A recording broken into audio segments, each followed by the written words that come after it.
All right. So yeah, just a quick note on why I did why I wrote out that whole page of steps to building a successful foundation and painting. Um, Last week I worked on these paintings. I've got two shows coming up, so I'm kind of under the gun. I'm actually feeling the stress. Normally I paint enough that I'm usually kind of ahead of everything. But I've been lucky enough to be selling, and then with commissions, and then with these paintings, well, when I was describing to my mother about what happened here, crying on her shoulder, because that's what moms are for, right? Um, and my wife too, my poor wife. Last Friday, I went downstairs at about 7 in the evening, and she's like, "What's going on?" I was like, "This was one of the worst weeks of painting I've ever had." And I wasted the whole week. And so basically what you'll see back there are two of the three paintings that I was working on. And the big bright yellow one there, you can see, look at that ugly, ugly, big mass of a shape on the left side and the silly grasses and stuff. There's some nice atmospheric colors and things going on. But I just realized I'm doing what I tell you guys not to do all the time. I was trying to paint myself out of bad design, and I didn't plan it out. I just kind of attacked it. The other painting to the left of it for you guys, no, right of it, left of it, I don't know, the gray one anyways. I can't, the paint's not sticking. I don't exactly know why, but something in the way I built up the painting, it's not building up. It's also bad design. It's not very well thought out, and it's very cumbersome. The third one is even bigger. Those are both 3 foot by 3 foot. The other one's a 3 foot by 4 foot. And I attacked it because I liked the design, but I had no idea what I was going to do with the design. And I'm still just staring at it. And I realized, yeah, I can't paint my way out of bad design. And if you don't have a good foundation to your painting, you can't build it, right? It's not safe to send out into the world. I can't sell that and then have it come back because the paint's falling off. On, get down. And so I really had a kind of come to Jesus moment when I got downstairs, and I was talking to my wife. I'm like, I have to start over. That was a whole week, and I have 3 weeks to paint gone. And yeah, that whole evening sucked. We watched a movie. I don't think I even remember what we watched because I was just thinking about this the whole time. The next morning, I woke up really bright and early and just sat down and journaled. And my journaling process typically does start with some gratitude. Whatever it was that I'm grateful for. Usually it's, a nice hike, a pretty, sunset, time with the family, whatever it is. But instead I decided to turn these messes, this big waste of time, and how do I make it so I'm grateful for that, right? And what I did was, you know what? Better. You know how to make paintings, you know how to do design, you know how important all that is. So I sat down and I wrote that full page out, my steps to successful painting. Follow it. I call it my painting protocol, right? And it was funny, that morning I had a business meeting that Friday or Saturday morning after writing all that out. And I was mentioning it to the guy who's helping me with my business plan and everything. And he said that one of his clients is a retired pilot, and that he is all about checklists. And he said, for pilots, checklists are written in blood. Mm-hmm. I thought, wow, thank God not in painting. But I really like that. I love that idea. And so maybe not in blood, but in wasted time, wasted effort. And it's not wasted, right? I mean, I've got some interesting effects going on that I was learning from. And then most importantly, learning what not to do. So I talk to you guys all the time, right? Fail fast, fail hard. Unfortunately, I failed slowly when I didn't have the time to do it, but fail nonetheless. And now how do I learn from that, right? The failure is not design. The number one thing I teach. the most important thing. I think it's 70 to 80% of the painting is design, design, design, edit, design, right? And I didn't do that. I just attacked it. And again, when I was talking to my mom that Saturday afternoon, I was like, it was the worst kind of hubris. Laziness plus cockiness. Right? I just thought I could jump up and attack these paintings. And, you know, just like the rest of life, when you get a little too cocky, it has a way of smacking you in the face or whatever and setting you right. So anyways, thank you guys for being my students, because literally being a teacher allows me to go, what would I say to you guys if you had done the same thing or you came to me with the same issues? And so my steps, would you guys like me to share this, or would you like to just read them on your own time? All right. Not edited, so I'll go back through and edit them down. In fact, they're 4 pages long, right? So did you checklist. post a printable version of this, or like a PDF version, or did you email it? Because I see it in Facebook, which I just only found now because Facebook only shows me things after the fact. And it doesn't seem to be, doesn't seem to be, I mean, where's the print button is what I want to know. Sure, you're gonna have to copy it, but I can try to send out a printable version. Yeah, you don't have to do it right away, but just keep in mind. Yeah, I have it on Google Docs, so it's in the cloud. I don't know how to share that as a printable form, but I can look into that. But otherwise, if you just copy and paste it into a Word or whatever you use for your thing, that way you can edit it, do everything else too. Yeah, so this was previous, my checklist, which I share with you guys, that when I'm successful, I go to before the painting, in the middle of the painting, and then again at the end of the painting to learn, right?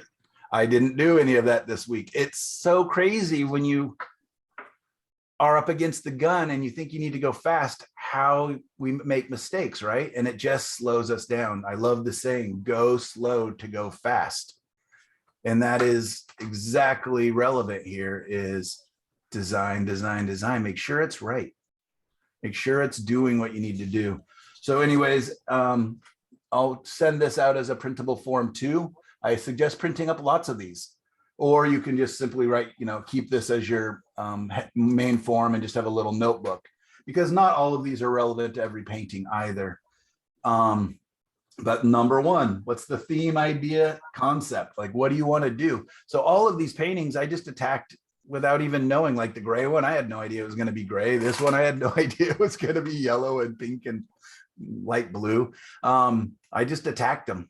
And that can be a lot of fun and liberating, but fraught with potholes and cliffs. And then number two, design and composition, right?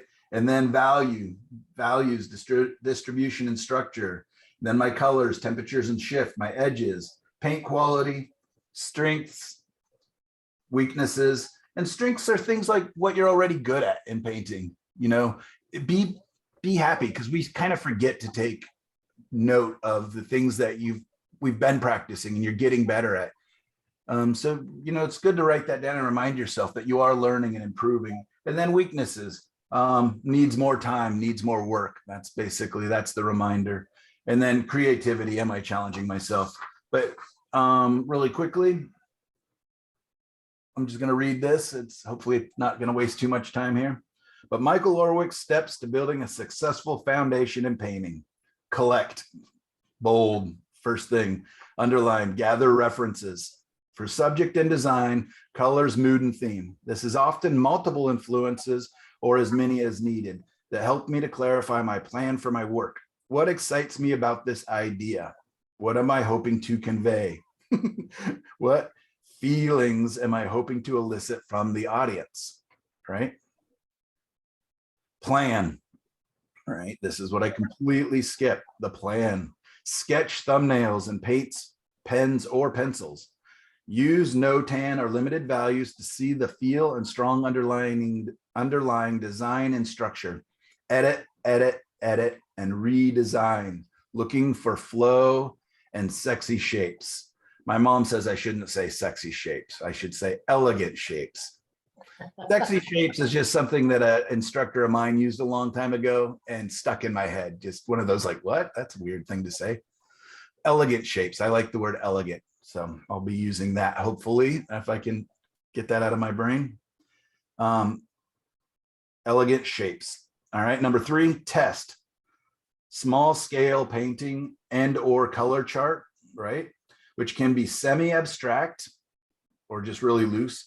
How do these colors coexist and do they feed into the desired feeling of the painting, right? Is everything starting to go together? Start the painting, number 4. Number 4, not number 1. Oh gosh, maybe I was reading this upside down. Properly prepare the desired surface, gray one, and let it dry. Begin with the underlying, oh, that's probably today as well.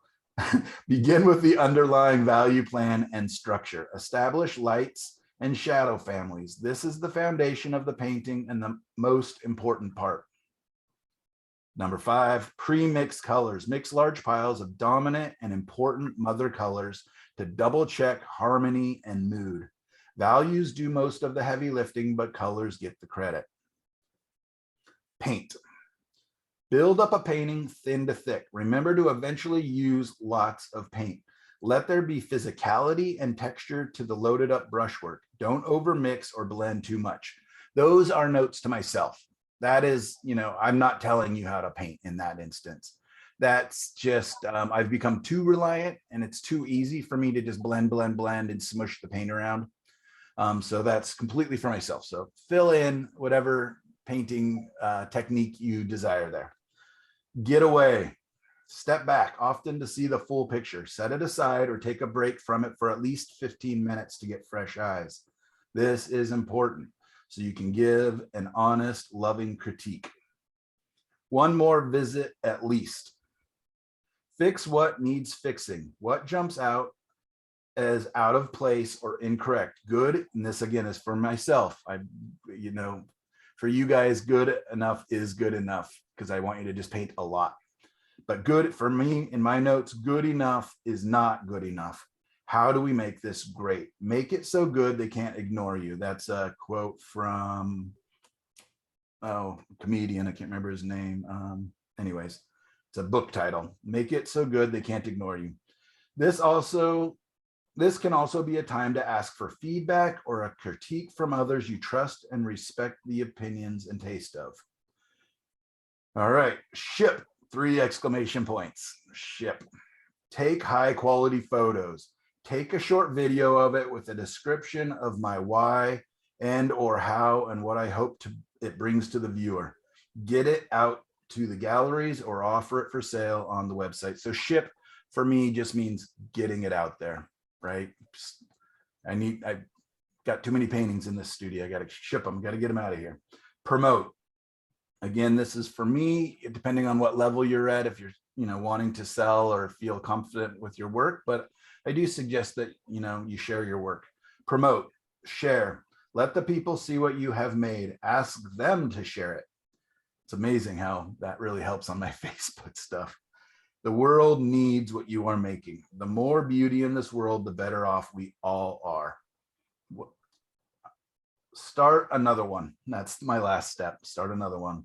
Learn what the painting had to teach and move on. Keep painting.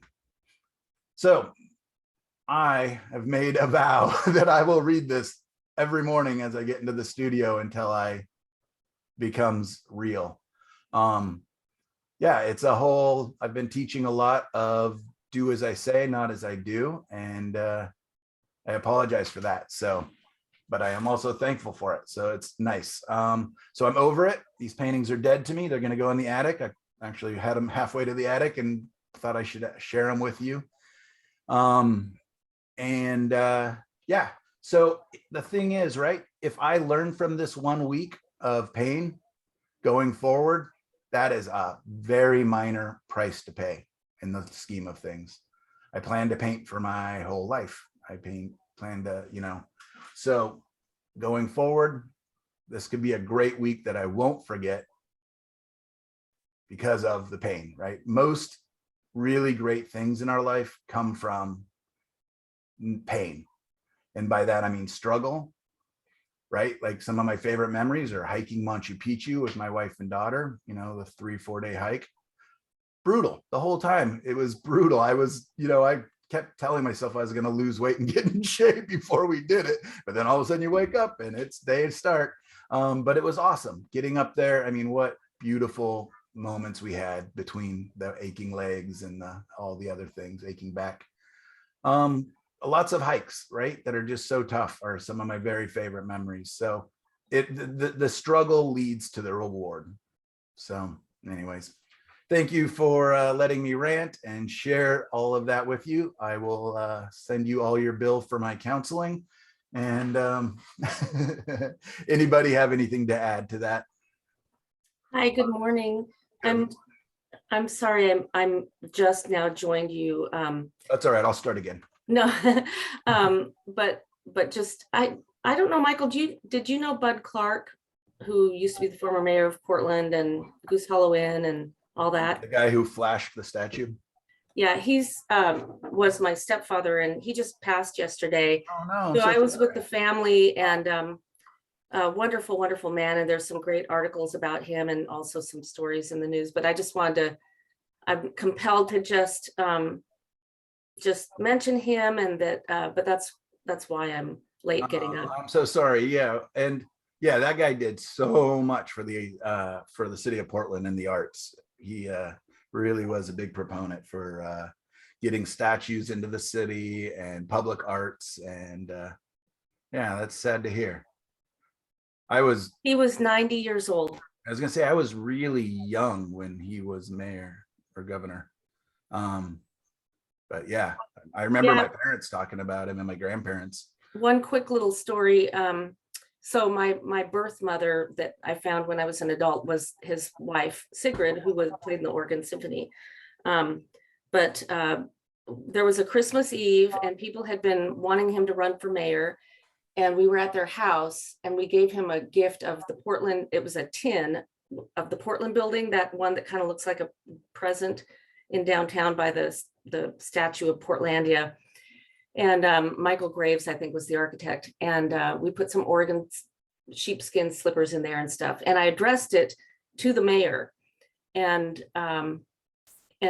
then he, when they were opening presents, he looked at that and he kind of got real pensive and thoughtful, and then was quiet for the rest of the evening. And then the next day, he decided he was going to run. And he credits me with giving that little extra push over the edge to go for it. That's a fantastic story. Thank you. Yeah, that's well, I'm sorry for your loss. That's really tough, and especially knowing he was so close to you. I know it'll be tough for the whole city, but for you especially. So anyways, I'm sorry, and I appreciate your sharing. Thank you. Yeah, absolutely.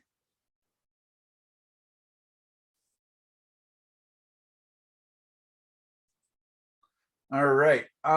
Very quickly, I'm going to take us over, do the share screen and take us to the Facebook page. I'm not going to do a critique to start. We'll see if we can get to it. I tried to go through and comment on a bunch of paintings, but it looks like you guys have added a bunch more. Wow, a lot more. Okay, you guys got busy last night after I already went on there, or I just somehow missed them all. Was hoping to, there it is. You didn't say what the deadline was I didn't say what the deadline was. for turning in paintings. So I posted mine at 8 this morning. Oh no, there's no deadline. It's just a deadline if I get time to give you feedback on it. Yeah, no, always put them in it whenever you want, for sure.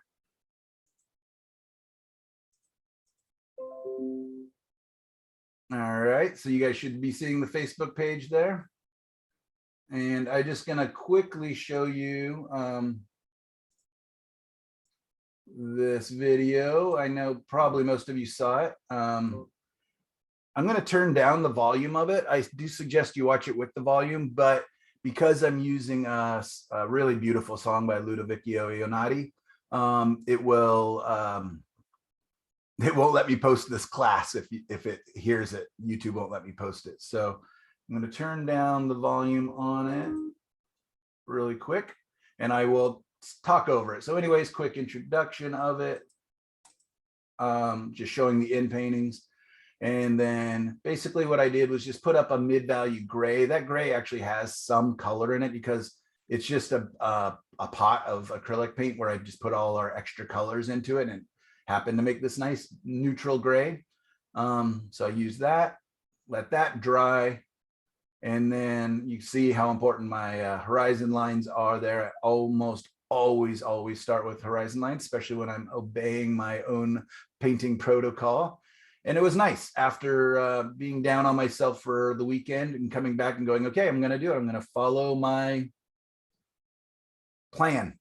So on the left is a made up scene. Just a couple quick sketches of line. The one on the right is actually a place called Sun River, Oregon. And it's on the periphery of this golf course, but it gets kind of wild really quick. And so I really liked it. And it was on a early frosty morning bike ride with my dad. And I got some really beautiful atmospheric photos. So that one I have a photo of and will be using as a reference. Here I am just bringing in detail using those chopped up brushes and kind of establishing the values. That sky, I liked the movement and motion. I was trying to kind of keep the movement of the creek going through it. But this morning, when it came back up, it had dried so much darker that I actually went in and just really lightened it. So when we get to the easel, you'll see a much lighter version. I'm going to rewind it for 1 second here. You'll notice when I get back to this painting that I've actually taken out the horizon line forest and stuff just because I didn't like it. And that's the great thing about acrylics. I just pulled out my mid-tone acrylic paint again, went right back over it, and it was like having an eraser. Which painting are you talking about? The one on the right or the right now? So if I go back to here, you can see I started putting in the background shapes, but all of a sudden when we jump to here, those shapes disappear. Right. I should have almost left it with that value. It's really nice, super light like that. But anyways, that's another great thing about the acrylics when working out your design and things and your value structure. You know, it's just super easy just to go back through and so there we go, reestablish my horizon line and try to bring in more interesting shapes and a couple more values.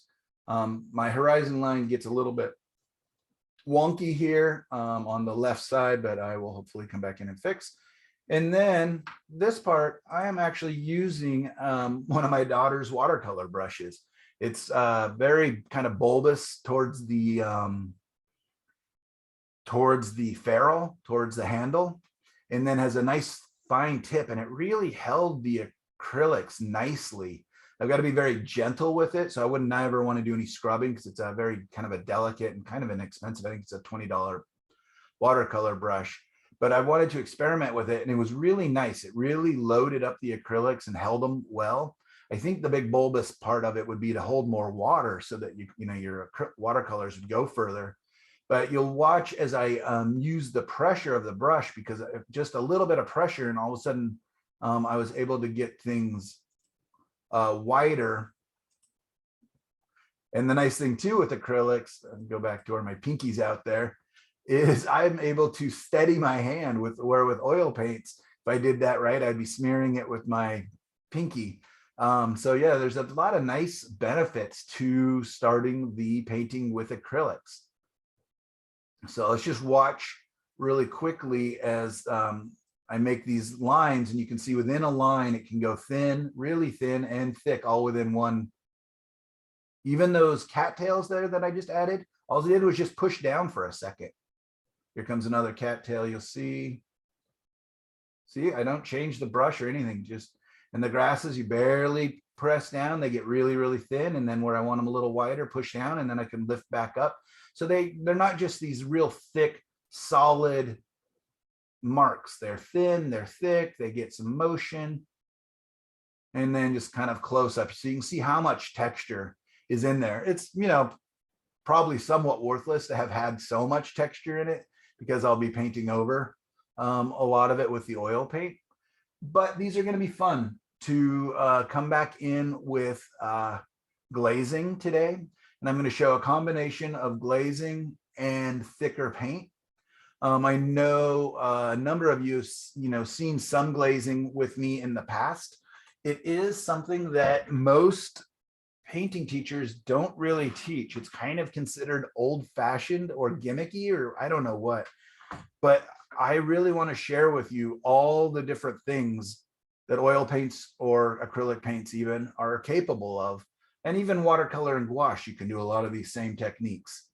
And that is the letting the paint be really thick, like we did in the demo where I did the colors of lights and shadows.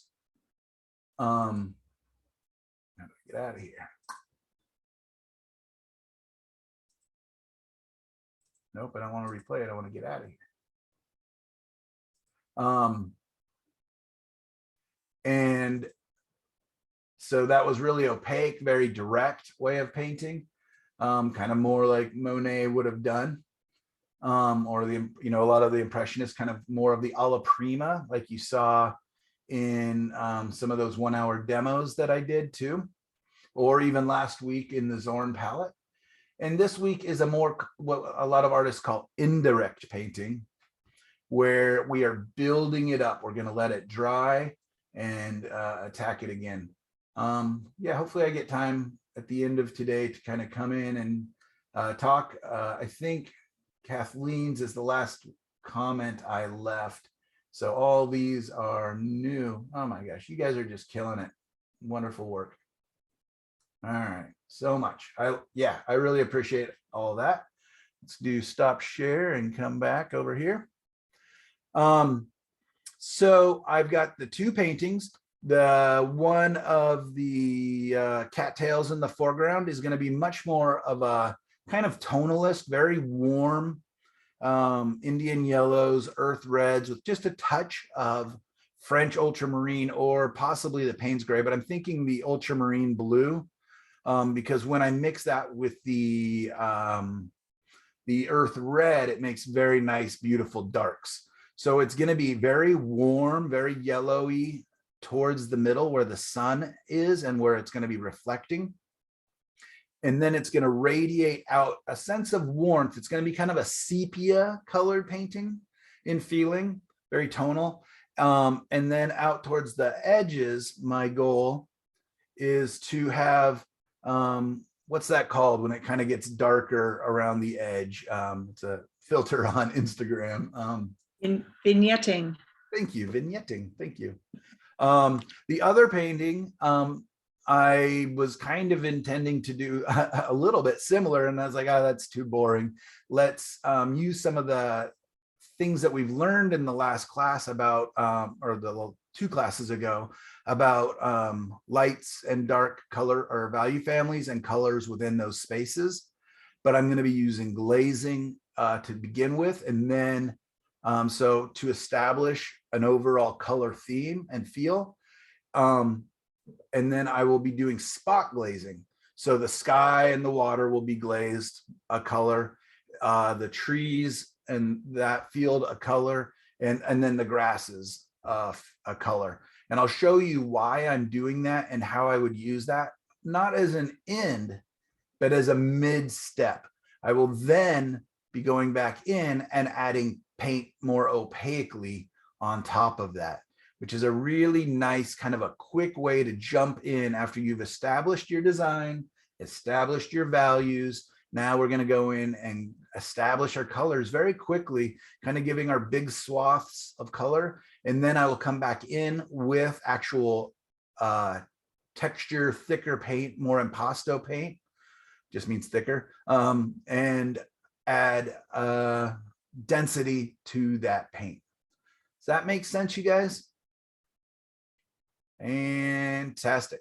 I am already going to stop the video, take a little break, simply because I'm gonna change the camera back. I don't think I could bear to have those little gray stripes and the fish eye over there. So I'm gonna switch the cameras back and get set up there. I'm gonna set up my palette of colors, and I will tell you they're gonna all be opaque. I mean, sorry, they're the opposite of that. They're all gonna be transparent colors besides my white.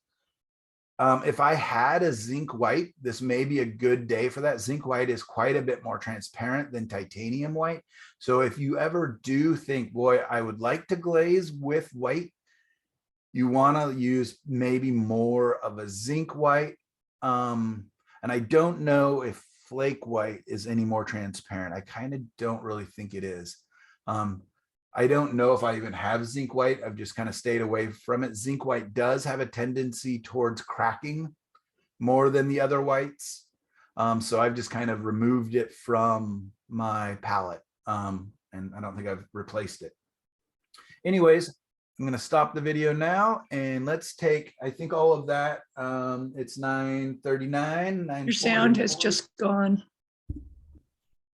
Interesting. I hear you. I hear you. Oh, maybe it was just me. Sorry. Go ahead. Can Sorry, you hear sorry. me? So anyways, let's take a 10-minute break just to change the cameras around and do all that. Get your tea, and I will try not to take another long break, which is probably a 5-minute break later. So Michael, 9:40, go I ahead, have a question. please. I was wondering if you mentioned the zinc white, Mhm. and somebody was telling me about the Gamblin 1980 transparent white. Have you ever tried that, or has anyone here ever tried that? I have a transparent white by another company, but it's so transparent that I feel like I'd have to use the whole tube. It's almost nothing. Oh, So I haven't used Gamblin's though. That would be interesting. No, I'll have to No. look that up online, and I know they don't have it in my local art store. They don't sell the 1980s anymore for some reason, which is unfortunate. So and so what is my understanding correct? You're starting with an acrylic underpainting? correct, yes, just in black and white and gray. A grayscale acrylic painting. I could have done it in color underpainting, like remember when we were looking at Maxfield Parrish and he did his in blue. Right. There's different reasons you can use different colors, but I just went with black and white. That's what I'm comfortable with at this stage, but I will, as I get more comfortable using acrylics as an underpainting, continue to experiment. I know that one of the artists I really like and read his blog, he does his underpaintings with burnt umber and acrylic. So that could be kind of cool too, especially if you want a very warm, consistent painting. So that would be And something. so if I don't have any acrylics, the best option would just be to use like some Galkit or something to make the oil dry faster. Yeah, but the only problem is once you start adding the mediums, a lot of them add that shine, and which adds a slickness to them, and which makes the paint not want to, the next coat of paint not want to adhere as well. So But if you put typically, cold wax with it then, huh? probably yes. I actually pulled out different glazing mediums, and cold wax is one I pulled out. I very rarely have used cold wax. I worry a little bit about high temperatures on cold wax, like a painting in a car or something like that. I don't think cold wax is going to do it for an underpainting because the wax is soluble in Gamsol, which is so that your subsequent layers of paint will pick it up.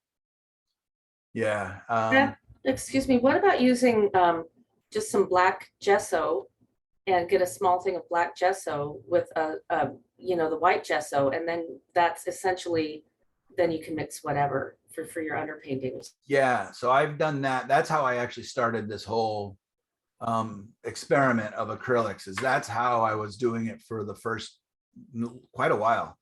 And that is great. And it's a very sound, like I'm very secure in knowing that that's going to hold up over time. I'm a tiny bit less secure in acrylics underpainting. And that's just because acrylics are a newer paint, right? They haven't been around for nearly as long as oil paints. And then the combination of the two is even newer yet. But from basically everything I've read, it should be great. Acrylics under oils. The other thing, Deb, is acrylics are super cheap. I mean, if you have an art store at all near you, or I mean, they sell acrylics everywhere. You know, all stores almost have acrylics that, you know, have Right. stuff. Yeah, I Black should. and white if you want to experiment with, and it's a great way to do your sketching as opposed to just a pen or a pencil. Is, you know, you can just simply do acrylics on a thicker piece of paper or a piece of cardboard or whatever else. You know, you can, it's a great way to sketch but still be painting. The other question that I had is, in the break, could you get your daughter's brush, your watercolor brush, Yeah, and I've show got it to us when you come back? I'll just do it right now. Okay.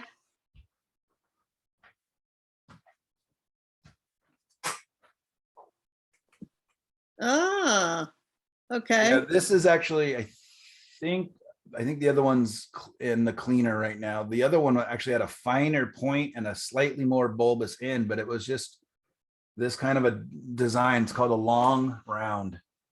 Okay, You can thank very you. much picture kind of a Japanese calligraphy kind of thing with it. Yeah, lovely. And I actually ordered some more brushes from Rosemary Brushes yesterday, and they actually had some of these supposedly for oils and for acrylics.